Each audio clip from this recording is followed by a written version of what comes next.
নমস্কার, জয় দুর্গা শ্রী মাধব। আপনাদের আবার আমার চ্যানেলে শিখি পুচ্ছতে স্বাগত।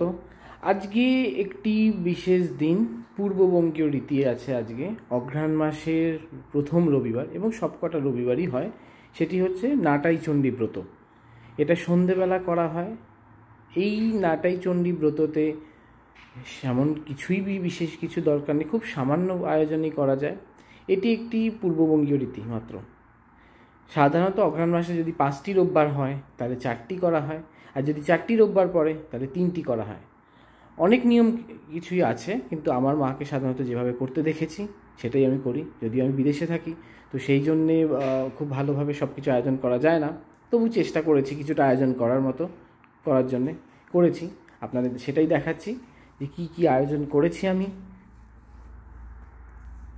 দেখতে পাচ্ছেন এইখানে হচ্ছে যেটা বিশেষভাবে প্রয়োজন হচ্ছে, যে চালের গুঁড়ো দিয়ে একটি পিঠে বানানো হয়, একটি নুন ছাড়া একটি নুন দিয়ে, এবং তার সাথে গুড়, কলা এবং কমলালেবু। সাধারণত এটা একটি কলা পাতার ওপরে দেওয়া হয়, কিন্তু বিদেশে বুঝতেই পারছেন এখানে কলা পাতা সবসময় অ্যাভেলেবেল নয়। যদিও একটা কেরালা মার্কেটে অ্যাভেলেবেল আছে, ওটা আমি নেক্সট উইকে আবার দেওয়ার চেষ্টা করবো, আপনাদের আবার ভালো করে দেখাবো। আর এইখানে সামনে দেখতে পাচ্ছেন এই যে পুকুর করা রয়েছে, এটাই আর কি মূল দেবী বলা যেতে পারে। একটি ব্রত কথা আছে, ব্রত কথার সাথে সাথে এটিকে জল ভরে দেওয়া হবে ব্রত কথার নিয়ম অনুযায়ী। ঠিক আছে, আপনাদের আবার দেখাবো।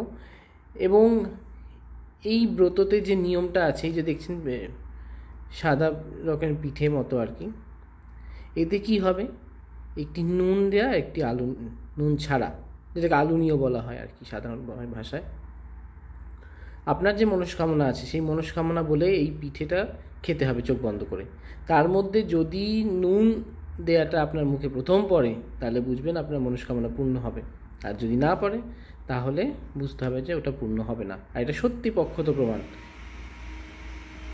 আরও আপডেট নিয়ে আসবো নেক্সট উইকে, তখন কলা পাতা দিয়ে আবার সুন্দর করে সাজানো হবে, আপনাদের আবার দেখাবো। জয় দুর্গা শ্রী মাধব।